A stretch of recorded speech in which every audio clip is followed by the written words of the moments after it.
All right, next question says, during the meet week or the last couple weeks leading up to it, what kind of overload work do you find useful in that it actually carries over to the competition? I know that static holds are popular, but they seem pointless unless you go through a full range of motion to reach a max contraction. Maybe weight releasers would work. For bench, likewise, heavy holds seem pointless, but a slingshot might be valuable. I'm not sure what options we have for the deadlift. Anyway, your thoughts would be great. Um, if we're talking about the meet week, or especially the meet week, I don't advocate overload work at this point in time. Um, I feel like it's too, for lack of a better term, it's too draining on your central nervous system. I think that there's too much central fatigue that happens, and there's not a long enough adaptation period to see any noticeable results from any overload work anyway. Now, with that said, what kind of overload work, even if it's appropriately placed in the training cycle, depends a bit on the lifter and what sorts of issues the lifter is having. For example, if there's any sort of confidence issues, if there's any sort of hesitation with heavier weights, then static holds might work just fine. And this is it gets underplayed a lot, like, oh, we have confidence issues, or something like that. Like that's somehow meaningless.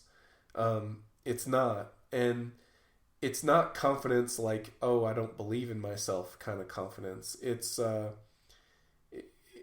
sort of willingness to be aggressive even with heavier weights. And there's a familiarity that you need to have in order to have that.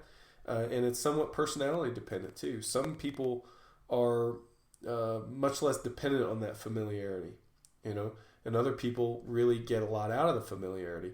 The singles at relatively high RPE are a good example. You may have built the strength through your rep work, but then it doesn't translate into a single.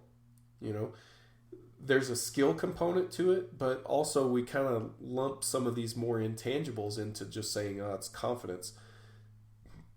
It's kind of confidence, but there's a little bit more to it than just that. We kind of lump it under confidence for convenience.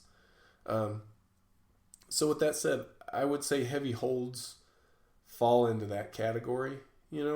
I do think for just general overload work, there are things that are better than heavy holds for a lot of the reasons that you mentioned. I think weight releasers are better.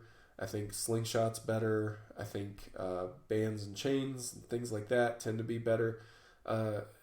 You can also use partial range of motion. Stuff like that, I think tend to be better than simply just static holds. But you make use with you make do with the equipment that's available. If you don't have weight releasers, then it doesn't matter. That's not a viable option for you, So at this point, if we're talking about meet week, then forget it, But if you're earlier in the training cycle, now I'm not talking about like developmental stages, weeks and months out from the meet, but if you've got 4, 5, 6 weeks before the meet, I think that's a legitimate time for overload work, because you can use it, adapt to it, and then continue to develop your skill in the competition movement using the additional force output that you've developed using some overload work.